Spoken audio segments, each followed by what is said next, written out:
కోల్కతా హత్యాచార ఘటనలో రోజుకో విషయం బయటకొస్తోంది.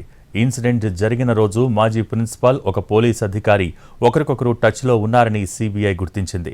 ఈ కేసు సీరియస్నెస్ ని ఎలా డైవర్ట్ చేయాలో ప్రిన్సిపల్ డైరెక్షన్ చేశాడని దర్యాప్తు సంస్థ కోర్టుకు తెలిపింది. కోల్కతా హత్యాచార కేసుని తవ్విన కొద్దీ ఆసక్తికర సంఘటనలు బయటకొస్తున్నాయి.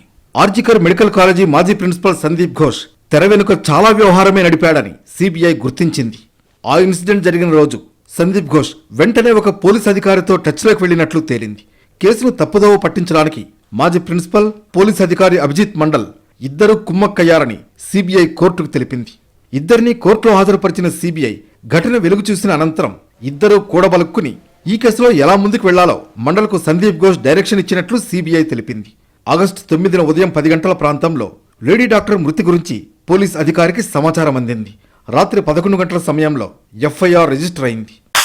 In the hills, up the street, down the valley, by the sea, palaces and high streets, countrysides and SCZs. We've been here, we've been there, Veka's been just everywhere. Ghosh, మండల్లు కలిసి క్రైమ్ సీరియస్నెస్ తగ్గించి చూపేందుకు ప్రయత్నించారని దర్యాప్తు సంస్థ కోర్టుకు తెలిపింది. ఈ క్రమంలో ఇద్దరిని 3 రోజుల కస్టడీకి తీసుకోవాలని సీబీఐ భావిస్తోంది.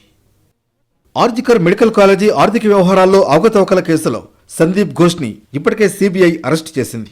ప్రస్తుతం ఆయన జ్యుడిషియల్ కస్టడీలో ఉన్నాడు. తాజాగా సాక్ష్యాలను తారుమారు చేశారన్న అభియోగాలు నమోదయ్యాయి.